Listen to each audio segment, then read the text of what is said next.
What's up, YouTube? It's your girl Katie back with another video. We are going to go ahead and jump right into Psalm 11. If you pay attention to Psalm 11, it's much shorter than Psalm 10. However, there's a continuation here of hope.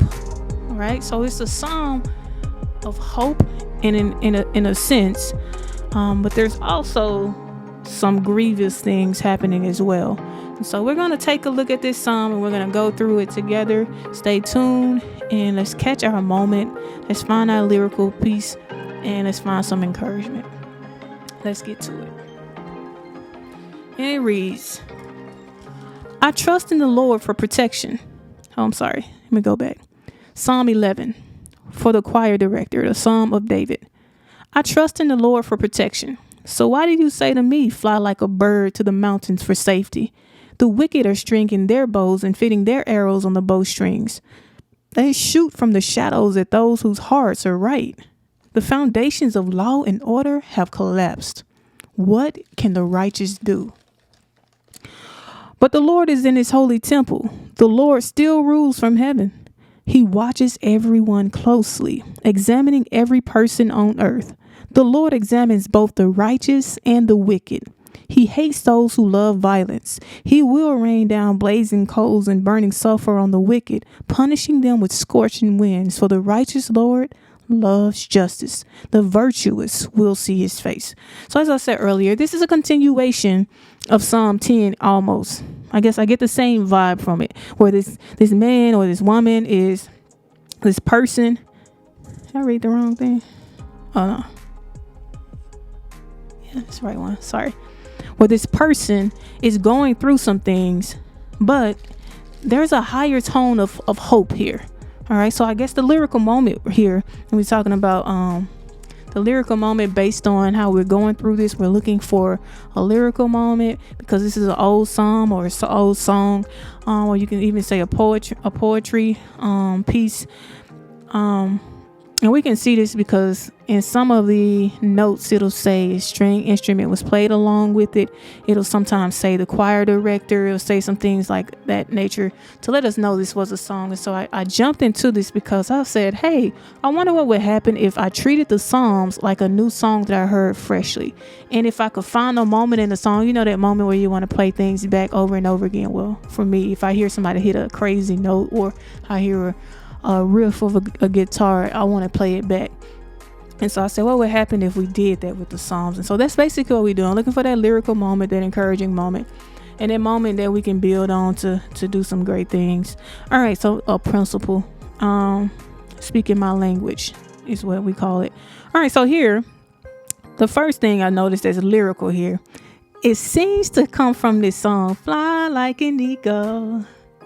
Gonna fly. That's what it seems like it comes from. But this first line, it says, I trust in the Lord for protection. So why do you say to me, fly like a bird to the mountains for safety? And he said that that seems like I probably would have said it like he probably said it like with his chest, like, hey, telling me to run to the mountains.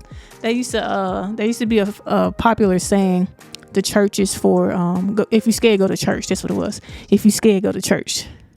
Yeah, that's what they used to say. If you scared, go to church. But he's saying, hey, I trust in the Lord for protection.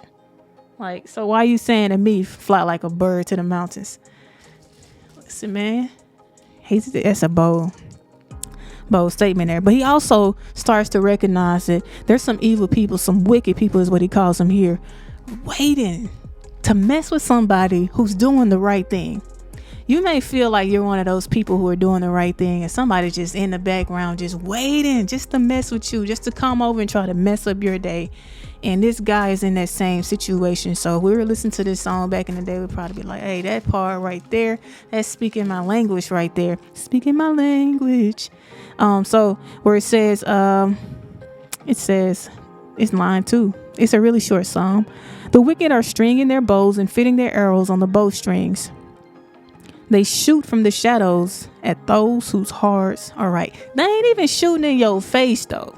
They shooting from the shadows. Like, they can't even face you with whatever they got madness going on. Shooting you in the back with arrows, not even in your face, right? They hide when they do it. So I think the part that reminds me that this is speaking my language and that's encouraging is that this psalmist David isn't saying this from a position of weariness or fear. He's saying it because he recognizing, he's calling it out. Like, I see you, I see what you're doing, and you're not gonna run me off of where I am, because I know someone who will protect me. And then he goes on to say that a little further. So I think that's my encouragement moment. I guess the lyrical moment is the encouragement moment in this one as well. So it says in 5, this is interesting, and I think we should all be humble about how we view this. And it says in line 5, the Lord examines both of them, the righteous and the wicked. And then it goes into something that you see in a lot of end time prophecies, and you guys can go and look that up later. But I want to that's a sobering thought, to know that God is examining both the righteous and the wicked. We saw in some earlier Psalms that he is intently looking at our hearts. He knows in our thoughts and our intentions, which sometimes we don't even know, right? Like, what are my intentions here? But he does. He examines them, both the righteous and the wicked. So it's nothing to be afraid of, as we saw in the last Psalm. He wants us to pour our hearts out to him, but it's something to be mindful of. How will you respond to the love of God? But not only the love of God, the way that he sees justice.